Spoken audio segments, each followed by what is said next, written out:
Good afternoon, everybody. I'm here today while this engine on this CT125, also known as the Trail 125, warms up because we're going to put some fresh oil in it.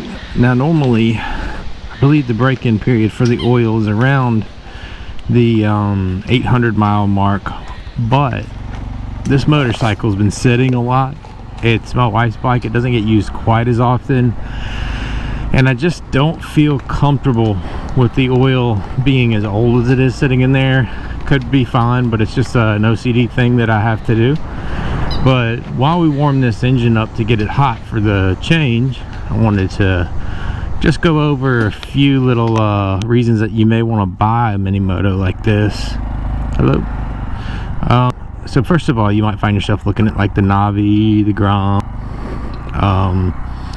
the Cowie. What is that bike? Their little 125cc competitor for the Grom. I believe it's like a Z125 or something. But let's first talk about miles per gallon. You're gonna find that with all the mini motos, but on this Honda, it's advertised to be doing somewhere in the neighborhood of 120 miles per gallon. What I've estimated the first time I filled it up was closer to 140. That's something that you almost never get on motorcycles or cars. Usually the miles per gallon average winds up being lower than advertised, so that was quite pleasant, and especially with gasoline and prices in general being higher nowadays, makes it that much better. Another reason, I have noticed, by the way, the Navi, speaking of this while we make this comparison, but I've noticed that the Navi, it's so small and so lightweight. It's the 110cc. It actually gets worse gas mileage. You would think it would get better, but it gets worse with the, I don't know if it's the CVT that makes it that way or what, but that one only gets about 70 or 80 from what I'm seeing most people, and it could be the power to weight, having to push a heavier rider making it do that. But this one's definitely more efficient. With the Grom, I think is the same case. It's a little bit different on power to weight ratios. It could be the gearing, but for some reason I'm seeing lower MPG numbers reported with the other mini motos. I could go that way because there's a pretty turn back there, but that's all right. But anyway, the oil for this bike, another thing, and this is going to be typical of any small engine anyway, but I just put 1 quart in it. When I do this change, it takes 800 milliliters, so almost a quart. So I'm just going to go ahead and probably put a full quart. Usually a full quart's not actually a full quart. It's usually about 900, despite what it says on the actual container. So we'll put that quart in. But that's super easy. 21, 22, and 23 models, they don't even have an oil filter. So every 8,000 miles, you just clean the screen out, or if you want to be extra responsible, you can just clean the screen out at every oil change.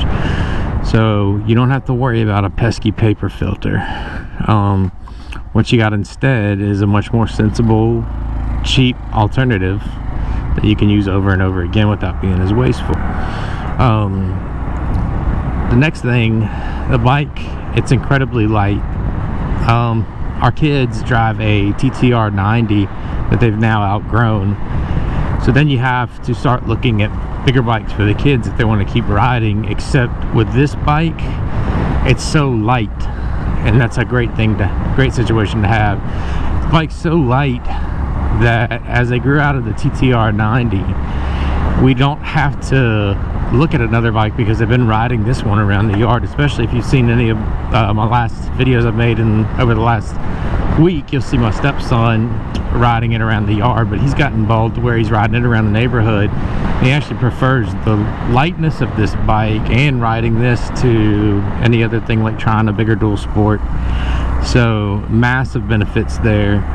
Another thing too is the versatility and durability. The Australian Postal Service uses this bike. When I think of Australia, maybe I'm stereotyping here, but I think of like ruggedness, durability, capability, and they call them, I believe, postie bikes. But you can alter the bike where the posties would have their mail being where the factory installed trunk piece comes, they'll have all of their male equipment go, but you can also have an extension in a passenger seat with a set of pegs for the aftermarket in that same area. So that's another great little option to have. Back to these being postie bikes and being in rugged areas, the intake is right at the height of basically your butt cheek. So when you're riding, you can pretty much ford a decent stream, depending on the bottom of it. And if you want to get through some heavier stuff, you can put a slightly more aggressive tire in here. There's plenty of videos of people doing that, and this bike just trucks through it. There is, God, I'll have to put a link in this in the video, but there is a growing number of people making these almost like a apocalypse style do-it-all kind of bike. And they'll have heavier racks right here for the front to load things. They'll have windshields across the front. I mean, it's almost like they do like a BDR touring capable style build for the bike, and they look wicked. And if I can, I'll find like a stock photo offline or a photo of one offline. I'll insert it into this video. But the bike's damn durable. It's extremely light, incredibly economical. The oil, I mean, you're barely using any oil. Great on gasoline, and the kids love it. But yeah, the not having to use a clutch, I mean, that's kind of like the same thing that stops people from using the guitars when they have to make a chord. And I feel like with motorcycles, the thing that stops people from riding a lot of times is when they have to start using clutches for the first time. And some people just, they choose not to break through that threshold. But on this bike, it keeps them riding, and I think it can kind of shoehorn them past the threshold because they get the joy of riding without having to deal with the pitfalls of learning the clutch, stalling out. At least at the very, very beginning of their riding career, they will eventually have to learn the clutch, but letting them feel the joy of riding will incentivize learning it a good bit more. But if you have any questions regarding this bike, feel free to ask in the comments below. I certainly appreciate you taking the time to watch, and if you want to learn more about this bike, please ask. And if you're interested in this source material, let me know. I'll make more videos about it. But anyway, I enjoyed my time riding with you. I hope you did as well.